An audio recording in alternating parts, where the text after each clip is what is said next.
Hello दोस्तों, आप सभी का स्टडी विद कॉन्सेप्ट चैनल पर बहुत बहुत स्वागत है।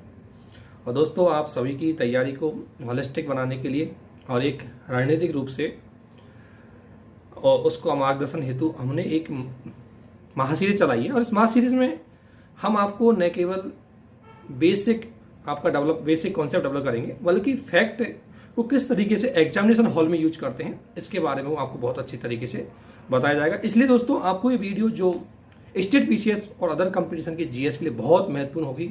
इसमें मिडाइवल हिस्ट्री के जो सल्तनत काल के बाद की जो सल्तनत काल के जो साम्राज्य है, सल्तनत साम्राज्य, उसके बारे में किस तरीके से फिगर है, क्या फैक्ट है और किस तरीके से एग्जाम में क्वेश्चन आएंगे। इसलिए दोस्तों, एग्जाम के क्वेश्चनों के साथ भी आपको उसमें बताया गया है जितनी भी एग्जाम है स्टेट पीसीएस की उनको। तो इसलिए दोस्तों, इस वीडियो को ज्यादा से ज्यादा देखें, अंत तक देखें और ज्यादा से ज्यादा इसको शेयर, सब्सक्राइब एंड लाइक करें ताकि ये ज्यादा से ज्यादा लोगों के बीच में पहुंच सकें। और दोस्तों, इसमें जो क्वेश्चन आपको कराया गया उसी तरीके से आप और क्वेश्चनों की प्रैक्टिस करें और बने रहिए इस वीडियो के साथ। आप सभी को बहुत बहुत धन्यवाद। Thank you. हेलो दोस्तों, स्टडी विद कॉन्सेप्ट के इस स्टडी प्लेटफॉर्म पर आप सभी का स्वागत है। मध्यकालीन भारतीय इतिहास के इस श्रृंखला में आगे बढ़ते हुए आज हम देखेंगे रजिया सुल्तान बलबन और अलाउद्दीन खिलजी के बारे में। बाकी तो हम लोगों ने पिछले वीडियो में इल्तुतमिश तक देख लिया था और आज हमारी कोशिश ये रहेगी कि इन सारे टॉपिकों से रिलेटेड कुछ क्वेश्चंस को भी सॉल्व करवा जाए जो कि प्रीवियस ईयर में पूछे गए हैं। तो आप लोग इस वीडियो में अंत तक बने रहिए। तो देखते हैं हम रजिया सुल्तान के बारे में। तो मध्यकालीन भारत की प्रथम मुस्लिम शासिका, या हम कहें तो ये आखिरी अंतिम मुस्लिम शासिका भी यही थी। अंतिम मुस्लिम शासिका भी यही थी। शासनकाल की अगर हम बात करें तो 1236 ईस्वी से लेकर के 1240 ईस्वी तक रहा। राज्य की शक्ति को सुल्तान के हाथों में केंद्रित करने पर बल दिया था रजिया सुल्तान ने, और सत्ताच्युत करने में इसमें तुर्कों का हाथ था। इससे रिलेटेड एक और फैक्ट है कि संस्कृत अभिलेखों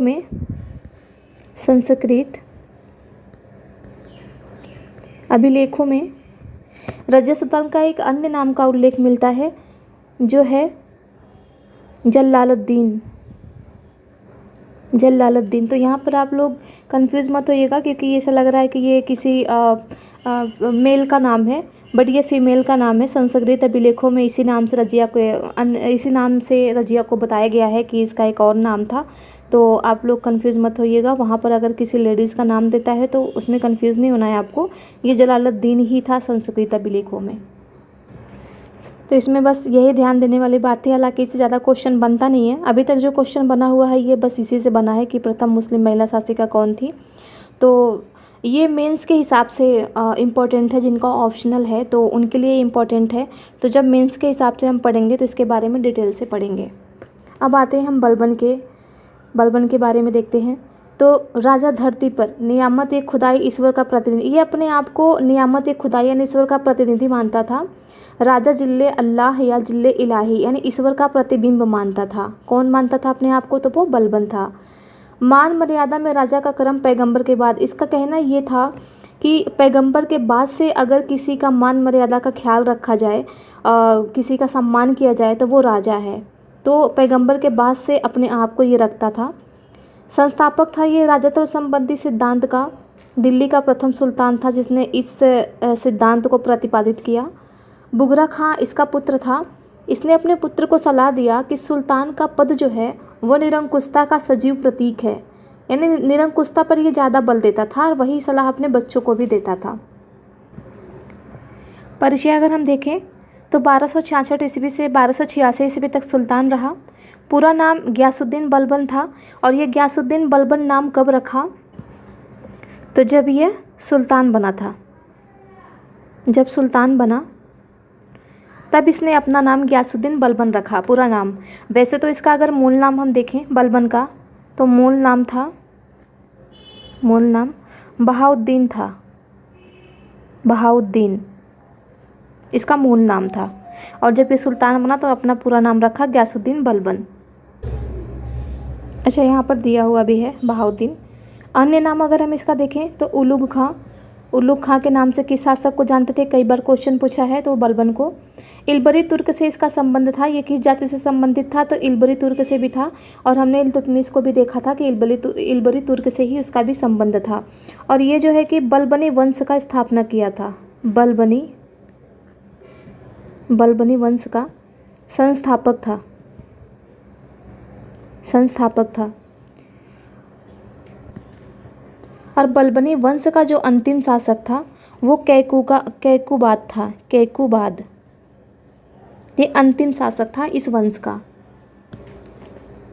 पद एवं वैवाहिक संबंध देखें बलबन के बारे में, तो खसदार का पद प्राप्त हुआ था इसको इल्तुतमिश से।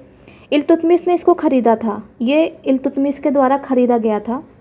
पहले तो ये मंगोलों ने इसको पकड़ लिया था, और जब वो इसको लेकर के दिल्ली आए तो इल्तुतमिश इसकी योग्यता से इतना प्रभावित हुआ कि उसने इसको खसदार के पद पर प्रोन्नत कर दिया खरीद करके इसको। आमिर शिकार का पद किससे इसको मिला था, तो वो रजिया से मिला था। और बलबन रजिया को सत्ता से हटाने के लिए तुर्क सरदारों का साथ दिया था उनके षड्यंत्र में। आमिर आखुर का पद इसको बहराम शाह से मिला था। और 1249 ईस्वी में इसने अपनी पुत्री का विवाह सुल्तान नसीरुद्दीन से किया था। प्रारंभिक जीवन देखें अगर हम इसकी, तो बचपन में मंगोलों द्वारा इसको पकड़ लिया गया था और गजनी में बसरा के ख्वाजा जमालुद्दीन ने इसको खरीदा। 1232 ईस्वी में दिल्ली लाया गया और 1233 में जब ग्वालियर का अभियान हो रहा था, उस दौरान जब इल्तुतमिश ने ग्वालियर के विजय की, तो उसके पश्चात इल्तुतमिश ने इसको क्या किया, खरीद लिया था। शासन कार्य, तो नौरोज त्यौहार मनाने की प्रथा का आरंभ इसी ने किया था। दीवान अर्ज सैन्य विभाग था ये एक प्रकार का, इसकी भी स्थापना इसी ने करी थी। दीवान अर्ज का स्थापना इसने क्यों किया, तो जब ये दिल्ली का वो सुल्तान बना, तो दिल्ली के सीमा तक जो है लूटपाट करने वालों की संख्या में बढ़ोतरी हो गई। जैसे वहाँ पर एक मेवाती लोग होते थे जो एक लुटेरा समुदाय था, तो जब ये शासक बना तो इसके शासन के समय इनकी हिम्मत इतनी बढ़ गई कि दिल्ली के सीमा तक लोगों को लूटने लग गए। तो लुटेरों को निर्ममता पूर्वक इसने क्या किया, पकड़कर मारना स्टार्ट कर दिया और दिल्ली के आसपास के जो जंगल थे उसको काट करके फौजी थाने वहाँ पर कायम किए। और वहाँ बलबन ने सैन्य विभाग, जो कि दीवाने अर्ज के नाम से जानते हैं, उसकी स्थापना की। और इन लुटेरों के प्रति इसने लौह एवं रक्त की नीति अपनाई, लौह एवं रक्त की नीति अपनाई थी। और दूसरा कारण इसके गठन का ये था कि इसने मंगोलों से मुकाबला करने के लिए भी दीवाने अर्ज का गठन किया था। सेना मंत्री की अगर हम बात करें तो इसका सेना मंत्री जो था वो था इमाद उल मुल्क, और वज़ीर के आर्थिक नियंत्रण से ये मुक्त था, नियंत्रण से मुक्त रहता था ये, यानी वज़ीर का इस पर कोई कंट्रोल नहीं रहता था इमाद उल मुल्क यानी सेना मंत्री पे। राजत्व सिद्धांत का प्रतिपादन इसी ने दिया। रक्त एवं लौह की नीति भी यही अपनाया। सुल्तान का पद ईश्वर के द्वारा प्रदान किया गया है, इसका कहना था, और सुल्तान का निरंकुश होना आवश्यक है, ऐसा ये मानता था। सिजदा और पाबोस की रीतियाँ प्रारंभ की। सिजदा जो कि जमीन पर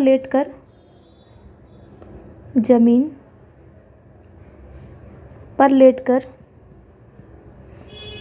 अभिवादन करना होता था। और पाबोस जो है वो सुल्तान के चरणों को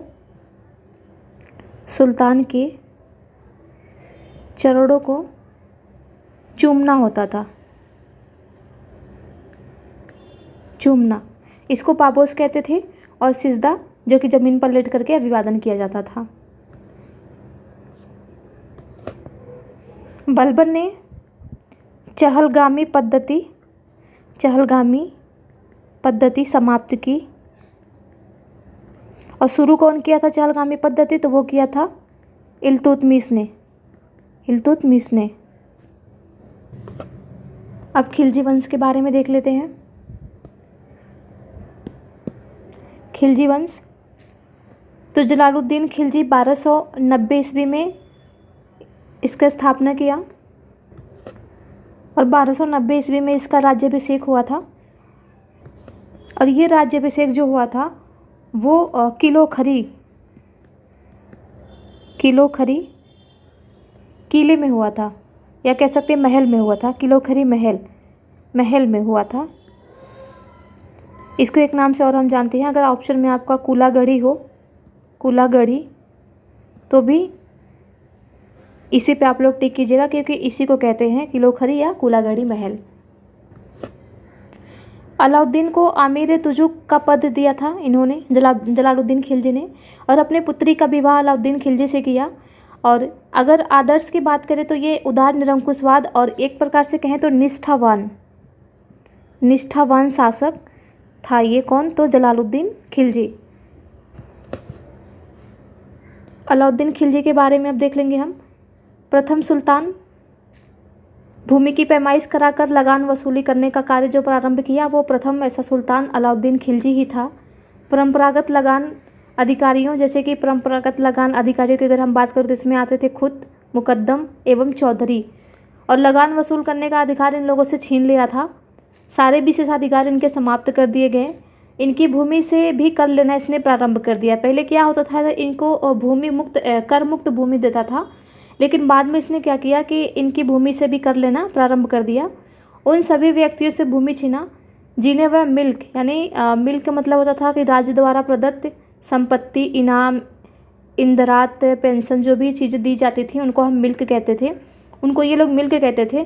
तो उन लोगों से भी ये सारे अधिकार छीन लिए गए तथा वक्फ यानी धर्मार्थ प्राप्त हुई भूमि आदि के रूप में प्राप्त थी, उन सब से ये विशेषाधिकार छीन लिया। परिणाम स्वरूप खालसा भूमि में वृद्धि हुई। कहीं ना कहीं एक तरीके से ये अपने जो है कि राजस्व था उसमें वृद्धि करना चाहता था और लोगों के ऊपर अपना नियंत्रण बना के रखना चाहता था, इसलिए इसने ऐसा किया। बाजार नियंत्रण या मूल्य नियंत्रण, इसमें मलिक कबूल जो था एक अधिकारी था जिसको सैना बाजार का अधीक्षक कहते थे। ये अधीक्षक होता था सैना बाजार का, समस्त व्यापारियों पर यह नियंत्रण रखता था। सफलता के लिए कुशल कर्मचारी नियुक्त भी यही करता था। इसने 2 नवीन करों का प्रचलन प्रारंभ किया, जिसको एक तो कहते घरी और एक चराई कर। ये 2 नवीन कर थे जिसको इन्होंने लगाया। और घरी कर जो होता था वो घर एवं झोपड़ी पर लेता था, और चराई कर जो था वो दुधारू पशुओं पर लगाया गया कर था। रामचंद्र देव देवगिरी का शासक था। जब ये देवगिरी का अभियान किया तो उस समय जो है कि रामचंद्र देव जो थे देवगिरी के शासक थे, और ये मलिक काफूर से पराजित हुए थे। हुआ ये था जब अलाउद्दीन खिलजी 1296 ईस्वी में देवगिरी अभियान में सफलता प्राप्त किया, तो वहाँ के ये जो राजा थे ये जयचंद्र देव, इन्होंने क्या किया कि वादा किया अलाउद्दीन खिलजी से कि प्रतिवर्ष ये कर देंगे।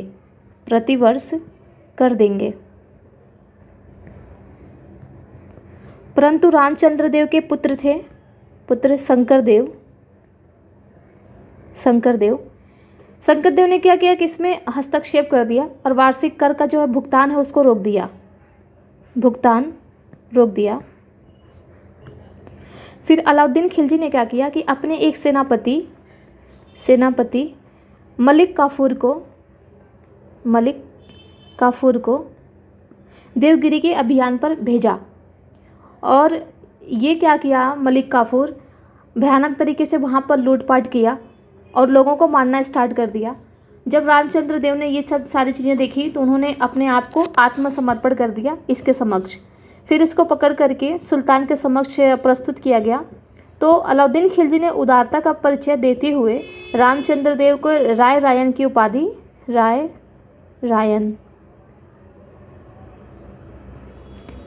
की उपाधि दी और कुछ पैसे और कुछ जागीरें दे करके वापस कर दिया। और कहा जाता है कि कालांतर में रामचंद्र देव अलाउद्दीन खिलजी का मतलब बहुत ही एक तरीके से घनिष्ठ मित्र बन गया था।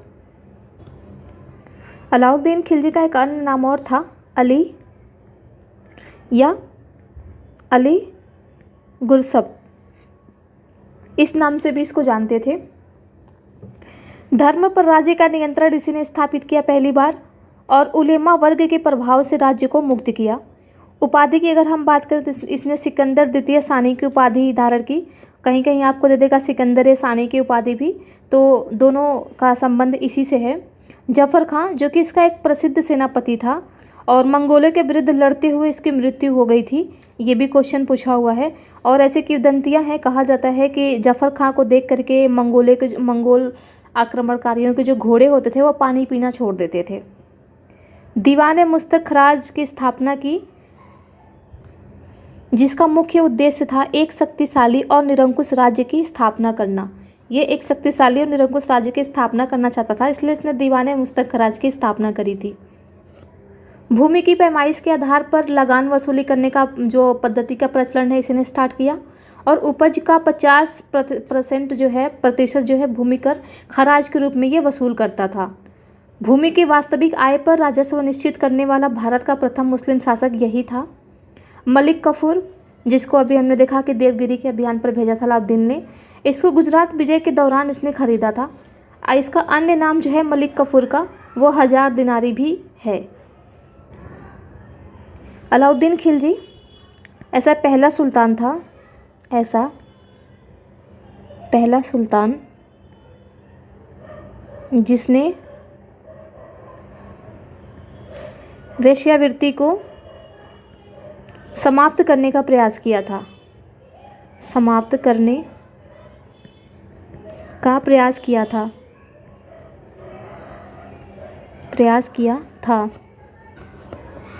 वेश्यावृत्ति से संबंधित अगर अदर फैक्ट्स हम देखें मुग़ल काल में, तो मुग़ल काल में इसको रोकने का प्रयास जो किया था वो औरंगजेब किया था, औरंगजेब। और अकबर ने क्या किया था कि वेश्यावृत्ति अपने शहर से हटाकर सैतानपुर में बसाया था। लेकिन समाप्त करने का प्रयास अगर हम दिल्ली सल्तनत में देखें तो अलाउद्दीन खिलजी ने किया था और मुग़ल काल में औरंगजेब ने किया था। अलाउद्दीन खिलजी को लेनपुल ने सल्तनत का समुद्रगुप्त कहा। किसने? तो लेनपुल ने। इसने 4 अध्यादेश जारी किए, जिसमें प्रथम अध्यादेश था उपहार, पेंशन, दान में प्रदत्त भूमि संबंधित व्यक्तियों से वापस लिया जाए। सरकारी अधिकारियों को सभी व्यक्तियों से अधिक कर लेने का आदेश दिया। दूसरे में इसने बोला कि गुप्तचर विभाग का संगठन जो है कि स्थापित किया जाए। और तीसरे में बोला कि मादक द्रव्यों, शराब, भांग आदि के प्रयोग तथा जुआ खेलने पर पाबंदी लगाई जाए। चौथा बोला कि सरदारों एवं अमीरों की दावतों, विवाह संबंधों पर प्रतिबंध लगाई जाए। तो ये इसके 4 अध्यादेश थे। अगर इसके निर्माण कार्य हम देखें,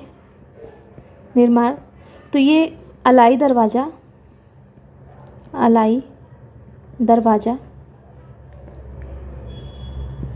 और सीरी किले का निर्माण करवाया था। अब मुबारक खिलजी के बारे में देख लेते हैं। इसका शासन 1316 ईस्वी से लेकर के 1326 ईस्वी तक था और स्वयं को खलीफा घोषित करने वाला ये प्रथम सुल्तान था। इसने स्वयं को ही खलीफा घोषित कर दिया। और इसकी उपाधियां अगर हम देखें तो उल इमाम और खलाफत उल लह का जो है उपाधि धारण किया था। हालांकि इसके योग्य तो ये नहीं था, बट फिर भी इसने उपाधियों को धारण किया था। एक चीज़ आप लोग ध्यान रखिएगा कि सबसे कम समय तक दिल्ली सल्तनत में शासन जो किया था वो खिलजी वंशी ही था। और सबसे लंबे समय तक जो शासन किया वो तुगलक वंश था। सबसे लंबे समय तक शासन जो किया था वो तुगलक वंश था और सबसे कम समय तक की अगर हम बात करें तो वो खिलजी वंश था। अब नासिरुद्दीन खुरसवाह के बारे में देख लेते हैं। इस्लाम खतरे में है, विरोधियों द्वारा यह नारा दिया गया था। इस्लाम, एक तो ये नारा दिया कि इस्लाम खतरे में है और दूसरा ये नारा दिया गया कि ये इस्लाम का शत्रु है। ऐसा इसलिए किया गया था क्योंकि ये हिंदू से मुसलमान बना हुआ था धर्मांतरित करके, तो वहाँ की जो जनता थी वो लोग इस पर विश्वास नहीं कर पा रहे थे कि ये इस्लाम के हित में कोई काम करेगा, तो इसलिए उन्होंने नारा दिया कि इस्लाम का शत्रु है, इस्लाम खतरे में है। शासनकाल की अगर हम बात करें तो 15 अप्रैल 7 से लेकर के 7 सितंबर 1320 तक ही रहा, 1920 बोल रही मैं, 1320 तक ही रहा।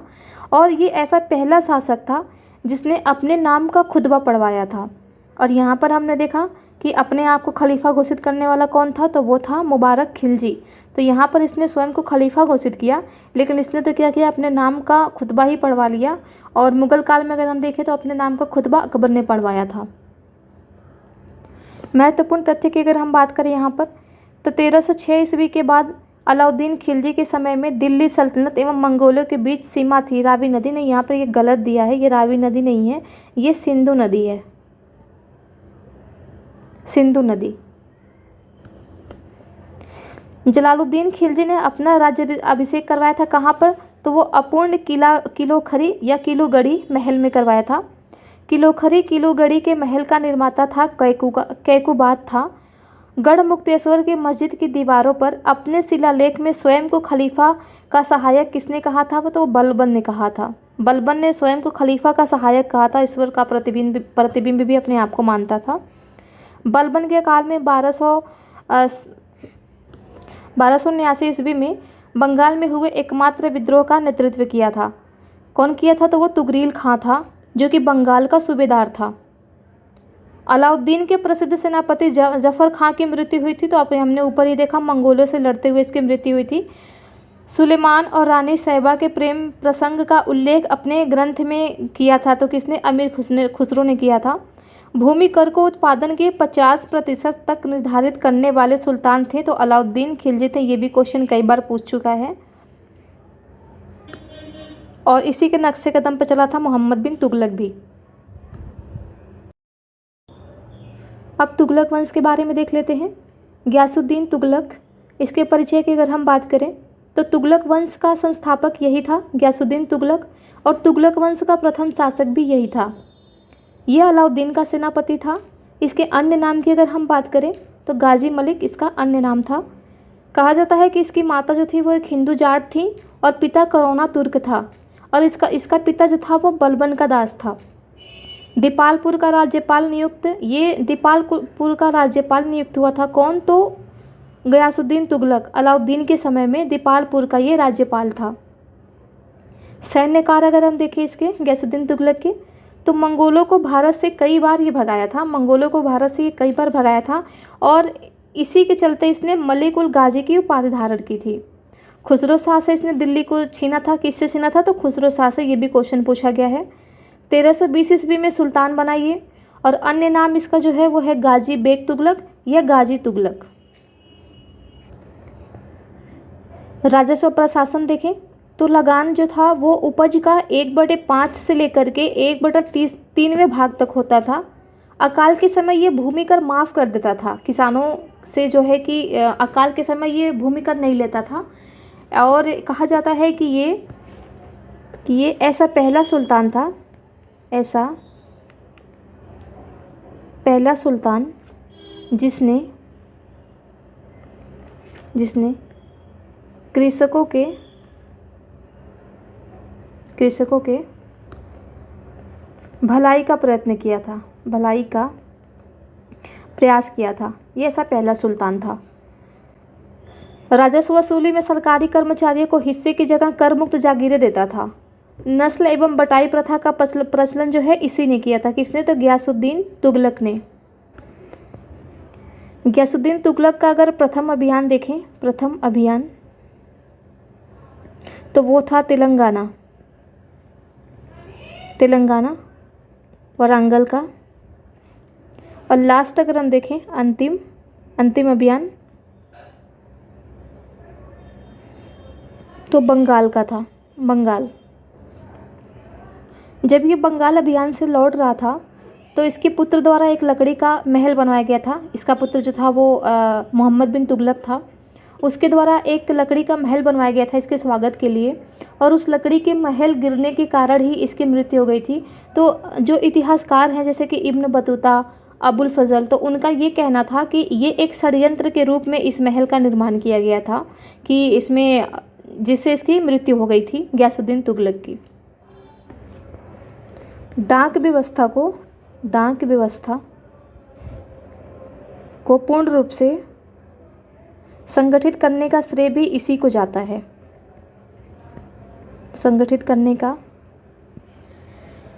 श्रेय भी गयासुद्दीन तुगलक को ही जाता है। इसने शराब, जुआ और संगीत पर भी प्रतिबंध लगाया था।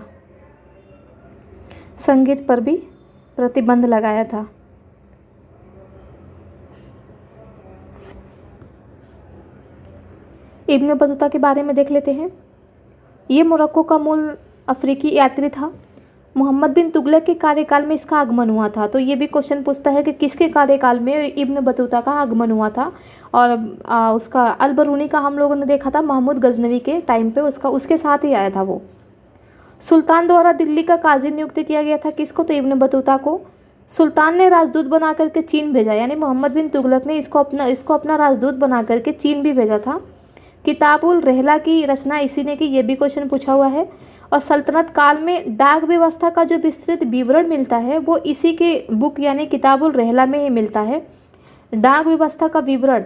और अभी हमने देखा डाक व्यवस्था को पूर्ण रूप से संगठित करने का श्रेय किसको जाता है, तो वो जाता है गयासुद्दीन तुगलक को। यहाँ पर थोड़ा सा गोल गुंबद के बारे में दिया हुआ है। बीजापुर के मोहम्मद आदिल शाह का मकबरा ये है और भारत के विशालतम ऐतिहासिक भवनों में शामिल है। विश्व के विशालतम गुंबदों में से एक है, यानी इसका जो गुंबद है वो बहुत ही विशाल है। बाह्य भाग अगर हम देखें तो प्याले की भांति प्रतीत होता है और प्रत्येक कोनों पर कंगूरों की व्यवस्था की गई है। अब मोहम्मद बिन तुगलक के बारे में देख लेते हैं। इसका नाम जौना खान भी था, जौना खां। इसने दीवान अमीर कोही की स्थापना की जो कि एक कृषि से संबंधित विभाग था, कृषि विभाग था। और इसका मुख्य कार्य होता था कृषकों को प्रत्यक्ष सहायता देना और अधिकाधिक भूमि को कृषि कार्यों के अधीन लाना। इसका दीवान अमीर कोही का जो उद्देश्य होता था वो यही होता था। राजधानी परिवर्तन, इसके संबंध में ये कहा जाता है कि सबसे महत्वपूर्ण प्रयोगों में से इसका ये एक प्रयोग था राजधानी को परिवर्तित करना। दिल्ली से दौलताबाद इसने राजधानी परिवर्तन, हालांकि ये दिल्ली से अपनी राजधानी का जो स्थानांतरण है वो देवगिरी किया था, ये देवगिरी किया था और देवगिरी का ही नाम इसने दौलताबाद रखा था। इब्न बतूता का कथन है कि दिल्ली के नागरिकों को दंड देना जैसा था ये, क्योंकि यहाँ से वहाँ राजधानी परिवर्तित करना ये एक तरीके से नागरिकों को दंड देना ही तो था कि सम्मान को बांधो ले जाओ। कि ए निज़ामी का कथन है कि देवगिरी का नाम दौलताबाद इसने रखा था। इसी के शासनकाल में दिल्ली में प्लेग बीमारी फैली थी। प्लेग बीमारी फैली थी इसी के शासनकाल में। ये ऐसा प्रथम सुल्तान था जिसने हिंदुओं के त्योहारों होली में भाग लिया था। वैसे कहा जाता है कि ज़्यादातर मुसलमान जो होते हैं वो होली के रंग को सही नहीं मानते हैं, लेकिन ये ऐसा प्रथम सुल्तान था जिसने हिंदुओं के त्योहारों में होली में भाग लिया था। गैर तुर्कों और भारतीय मुसलमानों को भी सरकारी पदों पर नियुक्त किया था। ये बिना भेदभाव जो है कि लोगों को उनकी योग्यता के आधार पर पदों पर नियुक्त करता था। बर्नी इसका कटु आलोचक था। बदायूनी का कथन था कि सुल्तान को उसकी प्रजा और प्रजा को अपने सुल्तान से मुक्ति मिल गई, यानी जब उसकी मृत्यु हुई थी मोहम्मद बिन तुगलक की, तो ऐसा बदायूनी ने कहा था। दिल्ली सल्तनत के सभी सुल्तानों में सर्वाधिक विद्वान एवं शिक्षित था। ये इतना विद्वान एवं शिक्षित था, फिर भी इसकी जो भी योजनाएं होती थी, जो भी रणनीतियाँ होती थी, वो विफल होती गई। लगातार ये असफलता की तरफ जाता रहा। कारण ये था कि विद्वान तो था बट अदूरदर्शिता की नीति थी, इसमें दूरदर्शिता का परिचय नहीं दे पाता था। ये दूरदर्शिता का अभाव था, मतलब गलत समय पर गलत चीज़ों को करता था। इसने जैन विद्वान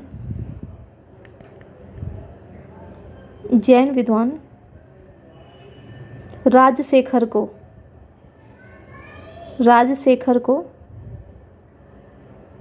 अपने दरबार में संरक्षण दिया था।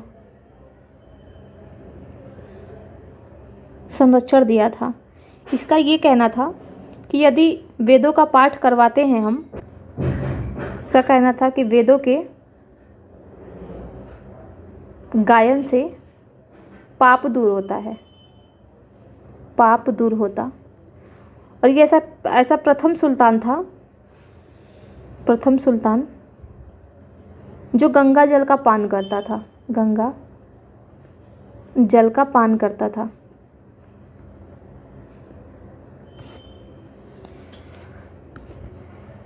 सिक्कों पर उत्कीर्ण शब्द जो थे वो अल सुल्तान जिल्ली अल्लाह, यानी सुल्तान ईश्वर की छाया है, ईश्वर सुल्तान का समर्थक है। स्वर्ण सिक्के जो इसने चलाया था उसको दिनार कहा, इब्न बतूता के अनुसार उसको दिनार कहा जाता था। और बरनी के अनुसार इसकी 5 मुख्य योजनाएं थीं। सबसे पहली योजना थी वो दोआब में कर वृद्धि करना, सेकेंड था देवगिरी राजधानी घोषित करना, सांकेतिक मुद्रा जारी करना, खुरासान पर आक्रमण करना और कराचील अभियान। ये आप लोग इसका क्रम याद कर लीजिएगा, क्योंकि कभी कभी क्या होता है कि ये क्रम अनुसार लगाने के लिए भी दे देता है। तो 1 2 3 4 5 आप लोग इसको क्रम से याद कर लीजिएगा।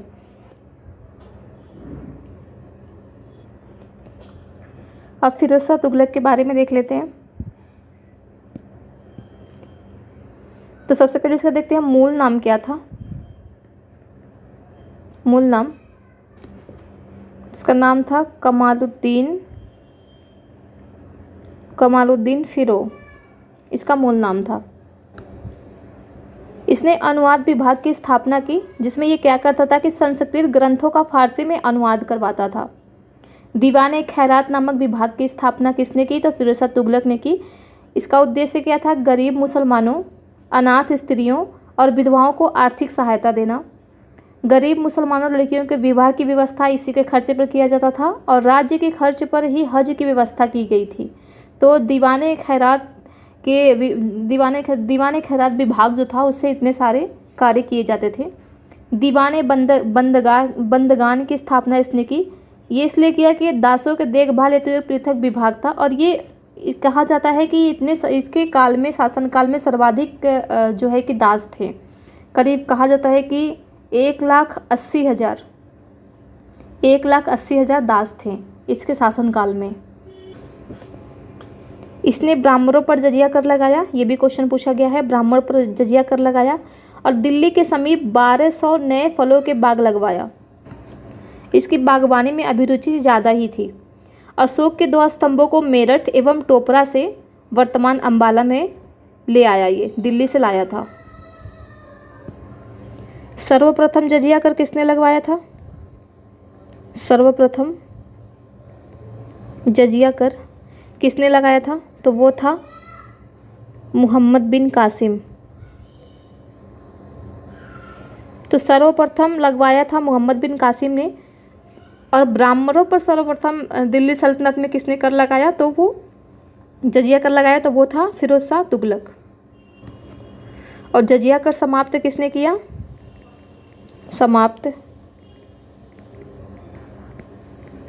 समाप्त किसने किया? तो वो किया था अकबर ने। फिर औरंगजेब ने लगा दिया इसको, औरंगजेब लगाया और फिर इसको पूर्ण तरीके से समाप्त किया। पूर्ण तरीके से समाप्त मोहम्मद शाह ने किया। मोहम्मद शाह ने इसको पूरे तरीके से समाप्त कर दिया था कर को। ह के सर्व क्या था? तो ये एक प्रकार का सिंचाई कर था, उस पर यह लगाता था। और ये सिंचाई कर लगाने वाला दिल्ली सल्तनत का पहला सुल्तान था। शाही नहरों का पानी प्रयोग करने पर पैदावार का 1/10वां भाग जो है सरकार को देना पड़ता था। इसने 5 बड़ी नहरों का निर्माण करवाया, जिसमें से सबसे प्रमुख नहरों की अगर हम बात करें तो एक था अलुग खनी और दूसरा था रजबाह नहर। ये पूछ चुका है यूपीपीसीएस में, 19 में पूछा है। रोजगार दफ्तर का स्थापना किया इसने। ये एक नियुक्ति के लिए एक दफ्तर बनाया। ये नियुक्ति दफ्तर था जिसमें गुण एवं योग्यता की पूरी जांच के आधार पर ही अधिकाधिक लोगों को इसमें रोजगार दिया जाता था। दारुल सफ़ा क्या था, तो एक खैराती अस्पताल था जिसमें कुशल हकीम की उपलब्धता होती थी, और इसमें क्या है कि लोगों को कुशल हकीमों के द्वारा स्वास्थ्य संबंधी सुविधाएं प्रदान की जाती थी। लोक निर्माण विभाग में अगर हम देखें तो 300 नवीन नगरों का निर्माण करवाया इसने। प्रमुख नगर फतेहाबाद, हिसार, फिरोजपुर, जौनपुर और फिरोज़ाबाद था। जौनपुर, ये क्वेश्चन पूछा हुआ है कि किस नदी के किनारे बसाया था, तो ये गोमती नदी के किनारे बसाया था, गोमती नदी। और किसके लिए बसाया था, ये किसके याद में, तो जौना खां, जौना खां अपने भाई के यादगार में इसने इस नगर को बसाया था, जौना खां के याद में। बंगाल अभियान के दौरान इसने पंडुआ का नाम फिरोजाबाद रखा और इकदला का नाम आज़ादपुर रखा, और इस राज्य के जो मुख्य वास्तुकार थे वो मलिक गाजी सैना थे। इसको सल्तनत काल का अकबर कहा जाता है, सल्तनत काल का अकबर कहा जाता है।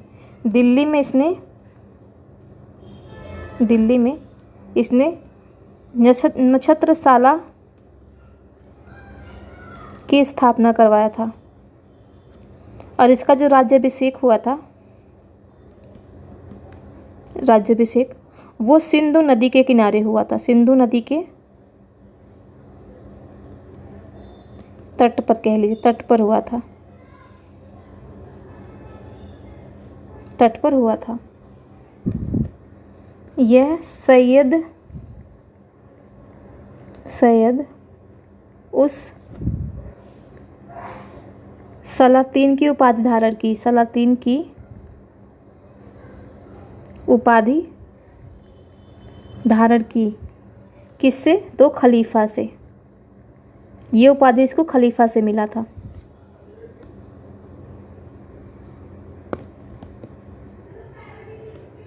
अब नासिरुद्दीन महमूद के बारे में देख लेते हैं। तो ये तुगलक वंश का अंतिम शासक था, या यूँ कहें तो दिल्ली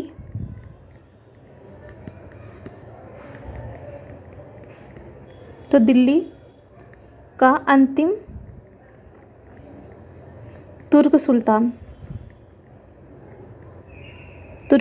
भी कौन था, तो नासिरुद्दीन महमूद था। ख्वाजा जहाँ द्वारा जौनपुर के स्वतंत्र राज्य की स्थापना की गई, यानी इसी के शासनकाल में ख्वाजा जहाँ जो था उसके द्वारा जौनपुर में स्वतंत्र राज्य की स्थापना की गई। मतलब कई सामंत थे जो इसके शासनकाल में स्वतंत्र होने की कोशिश किए और हुए भी। पंजाब के सूबेदार खिजर खां भी स्वतंत्र हुआ, और नुसरत शाह की चुनौती इसको मिली। ये नुसरत शाह कौन था, तो ये फिरोज शाह तुगलक का पुत्र था ये भी। तो इसने इसको चुनौती दिया, और तैमूर का भारत पर आक्रमण भी इसी के शासनकाल में हुआ था। शहंशाह की सल्तनत दिल्ली से पालम तक, इसके बारे में ये प्रसिद्ध कथन है। इसके बारे में नासिरुद्दीन महमूद के बारे में ये कहा जाता है कि शहंशाह की सल्तनत दिल्ली से पालम तक। ऐसा क्यों कहा जाता है, क्योंकि जब फिरोज शाह तुगलक की मृत्यु हुई तो उसके पश्चात सुल्तानों एवं कुलीनों के मध्य पुनः शक्ति संघर्ष जो है प्रारंभ हो गया था। और फिरोज का पुत्र था सुल्तान मोहम्मद, वो इस स्थिति को संभालने में असफल हुआ। मतलब प्रयास तो बहुत किया, बट एक भी प्रयास उसका सफल नहीं हुआ। और उसने क्या किया कि इसका जो उत्तराधिकारी था नासिरुद्दीन महमूद के समय स्थिति इतनी ख़राब हो गई कि सूबे के जो सूबेदार थे, जो सामंत थे, वो स्वतंत्र होना चाहते थे। और दिल्ली का सुल्तान जो है कि स्वतंत्र भी हो गए ये लोग, और दिल्ली का ये जो सुल्तान था नासिरुद्दीन महमूद शाह, वो छोटे से इलाके में, दिल्ली के आसपास के एक छोटे से इलाके में उसका स्वामी बन करके ये रह गया। इसीलिए कहा जाता है कि शहंशाह की सल्तनत दिल्ली से पालम तक। और इसी के मृत्यु के साथ ही तुगलक वंश का अंत हो गया। महत्वपूर्ण तथ्य अगर हम देखें तो 1398 ईस्वी में तैमूर के आक्रमण के परिणामस्वरूप दिल्ली सल्तनत एवं तुगलक वंश दोनों का नष्ट हो गया। तो ये भी पूछा गया है कि तैमूर का आक्रमण कब हुआ था, तो 1398 ईस्वी में हुआ था। 1413 ईस्वी में सरदारों द्वारा दौलत खां का दिल्ली के सुल्तान के रूप में चयन किया गया। और खिजर खां के बारे में, दिल्ली के सुल्तान दौलत खां पर विजय प्राप्त की किसने, तो खिजर खां ने। तैमूर द्वारा नियुक्त लाहौर का सूबेदार कौन था? तो ये खिजर खां ही था। और 1414 ईस्वी में दिल्ली पर अधिकार किया इसने। सैयद वंश का संस्थापक भी खिजर खां ही था। अब लोधी वंश के बारे में देख लेते हैं। तो संस्थापक अगर हम देखें सबसे पहले तो लोधी वंश का संस्थापक कौन था? तो बहलोल लोधी ही था। 1451 ईस्वी में लोधी वंश की स्थापना की बहलोल लोधी ने। और अन्य नाम इसका जो था वो बहलोल शाह गाजी था। और सिंहासन पर जब ये बैठा तो इसी नाम से बैठा था। इसके अभियान, इसके विजय की अगर हम बात करें तो सबसे महत्वपूर्ण जो विजय था वो जौनपुर का विजय था। मृत्यु से पहले इसने अपने तीसरे पुत्र निजाम खां को अपना उत्तराधिकारी नियुक्त किया था। और ये एक सहिष्णुतावादी शासक था, ये भेदभाव नहीं करता था।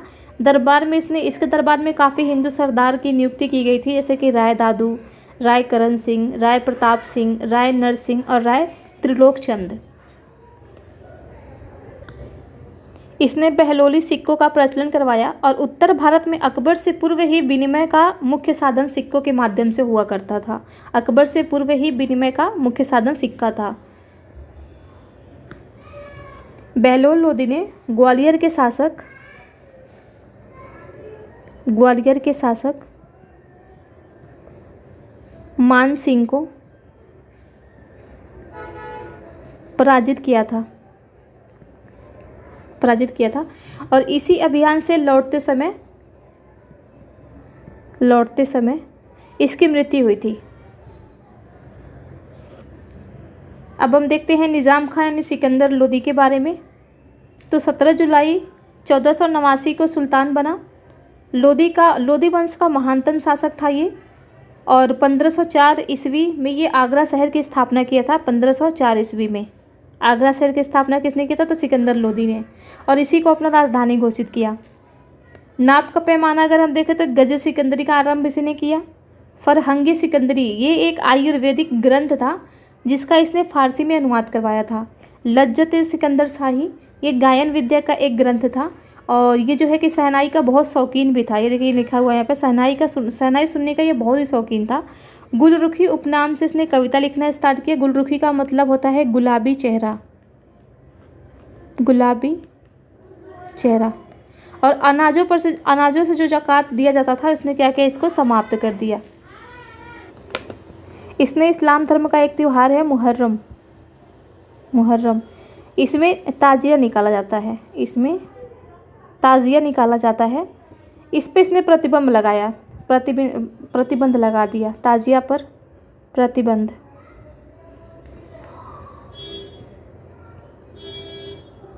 प्रतिबंध लगाया। और संतों के दरगाहों पर महिलाओं को जाने से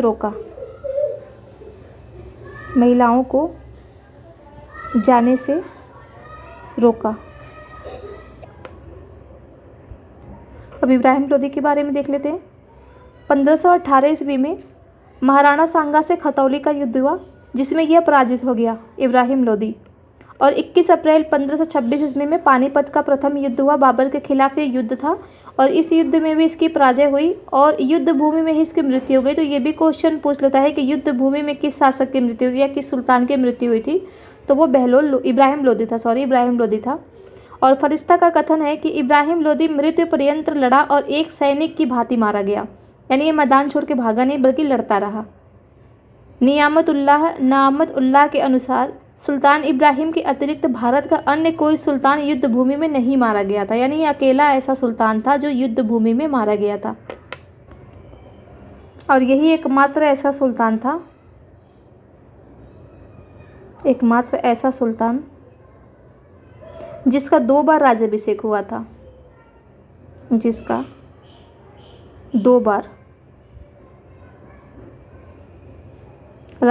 हुआ था, और ये अंतिम लोधी सुल्तान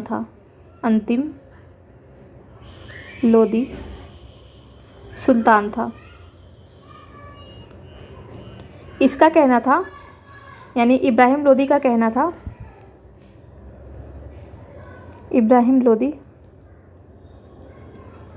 इसका कहना था कि राजा का कोई सगा संबंधी नहीं होता, सगा संबंधी नहीं होता। तो इस प्रकार से दिल्ली सल्तनत ख़त्म हुआ। बाकी विजयनगर साम्राज्य जो है उसको हम कल देखेंगे। अब इससे रिलेटेड कुछ क्वेश्चन को देख लेते हैं जो प्रीवियस ईयर में पूछा गया है। ये पानीपत का युद्ध जो है इसका एक ट्रिक है, आप लोग याद कर लीजिएगा। जैसे बिहामा,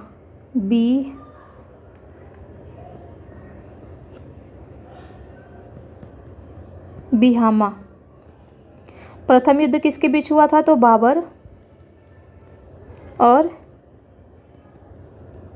इब्राहिम लोदी के बीच में।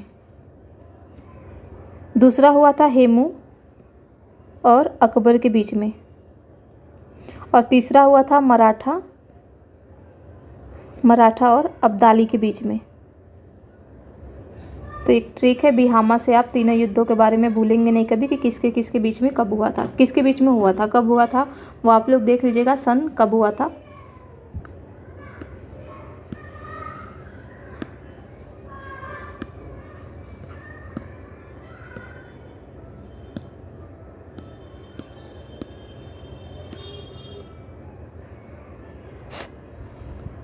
अब देख लेते हैं कुछ PYQ को। तो इसमें सबसे पहला है कि पैगंबर हजरत मोहम्मद का जन्म हुआ था तो कब हुआ था? तो हम लोगों ने देखा था 570 ईस्वी में हुआ था। भारत पर पहला मुस्लिम आक्रमण किस वर्ष में हुआ था? तो 711 ईस्वी में हुआ था। हिंद भारत की जनता के संदर्भ में हिंदू शब्द का प्रथम बार प्रयोग किया तो वो किया था अरबों ने। जैसा कि हम लोगों ने देखा था कि ये लोग सौ को ह बोलते थे, सिंधु को ये लोग हिंदू बोलते थे, तो वहीं से इस शब्द की उत्पत्ति हुई थी। मोहम्मद बिन कासिम तोरा सिंधी की विजय कब हुई थी? तो 712, यानी लगभग डेट है। मैंने वहाँ पर भी आप लोगों को बोला था कि अगर 711 हो या 712 हो तो आप लोगों को कंफ्यूज नहीं होना है। अगर ये दोनों भी दिख रहे हैं आपको चारों विकल्पों में कहीं भी तो वही सही है। हालांकि एक साथ तो दोनों देगा नहीं, देगा तो अलग अलग ही देगा। भारत में प्रथम मुस्लिम आक्रमणकारी था तो वो था मोहम्मद बिन कासिम। भारत पर सर्वप्रथम मुस्लिम आक्रमणकारी कौन थे? यहाँ पर दो एक साथ हो गया है।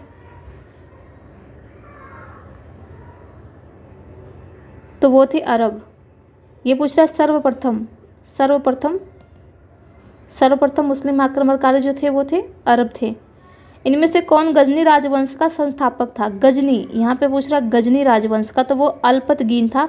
और हमने सुबुक्तगीन का देखा था तो ये था यामिनी वंश का।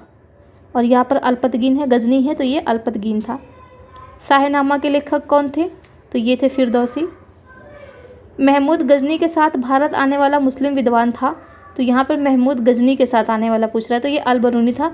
जबकि हमने इब्न बतूता को देखा था MBT मोहम्मद बिन तुगलक के काल में ये आया था। इब्न बतूता जो कि मोरक्को का था, MBT के ये मोरक्को का था। पुराणों का अध्ययन करने वाला मुसलमान था तो वो था अल-बरूनी।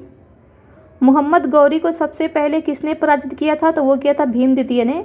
और भीम प्रथम ने क्या किया था कि सोमनाथ मंदिर का निर्माण करवाया था, पुनर्निर्माण करवाया था।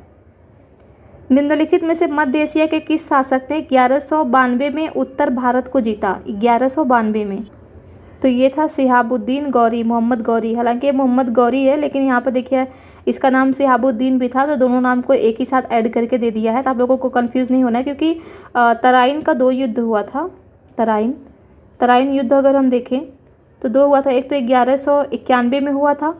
किसके किसके बीच हुआ था? तो पृथ्वीराज चौहान और गौरी के बीच में हुआ था। तो प्रथम में तो क्या है कि गौरी हार गया था, लेकिन जब द्वितीय हुआ सेकंड में तो ये विजयी हुआ। और ये क्यों हुआ था तो इसको हम लोगों ने बहुत अच्छे तरीके से समझ लिया था कि जो है कि पृथ्वीराज चौहान ने क्या किया था कि मानवीय आदर्शों का पालन कर लिया था वहाँ पर और इसको जाने दिया था प्रथम जब तराइन का युद्ध हुआ था। तो ये सिहाबुद्दीन मोहम्मद गौरी था। मोहम्मद गौरी ने जयचंद को किस युद्ध में पराजित किया था? तो ये भी हम देख लेते हैं चंदावर के युद्ध में।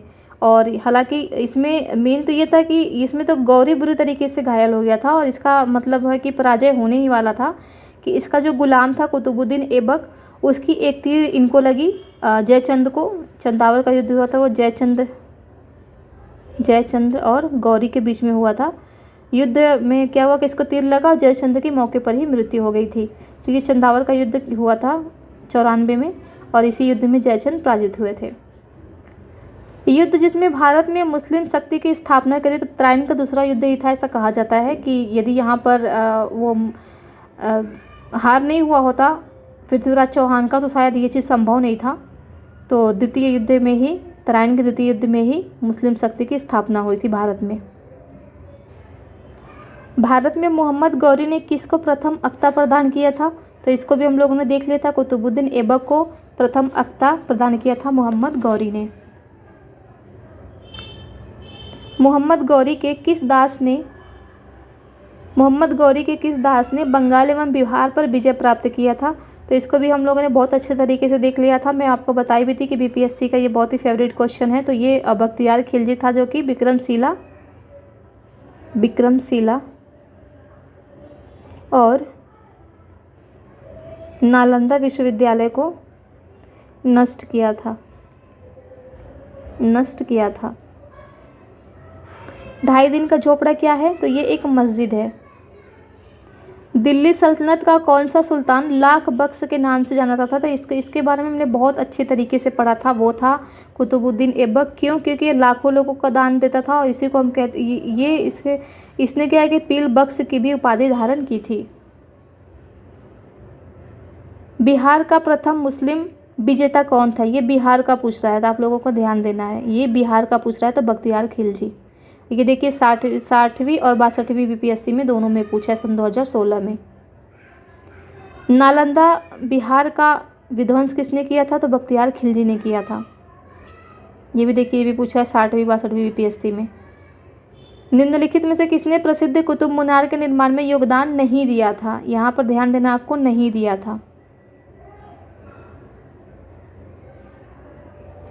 दिया था। तो कुतुबुद्दीन ऐबक, इसने तो निर्माण ही करवाया था। और इल्तुतमिश, ये पूर्ण के करवाया था। और ये जब क्षतिग्रस्त हुआ था तो 4th मंजिल का निर्माण करवाया था।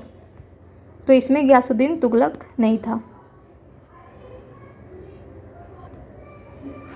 गुलाम वंश का प्रथम संस्थापक कौन था? तो वो कुतुबुद्दीन ऐबक था। कुतुबुद्दीन ऐबक की राजधानी, इसने अपनी राजधानी लाहौर को बनाया था। दिल्ली का वह प्रथम सुल्तान कौन था जिसने नियमित सिक्के जारी किए तथा दिल्ली को अपना साम्राज्य की राजधानी घोषित किया? तो वो था इल्तुतमिश। और इसी को हम कहते हैं कि दिल्ली सल्तनत का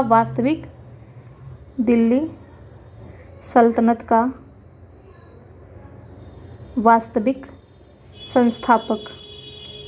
क्यों कहते हैं? क्योंकि इसने मंगोलों से भारत की रक्षा की थी, अपनी दूरदर्शिता का परिचय देते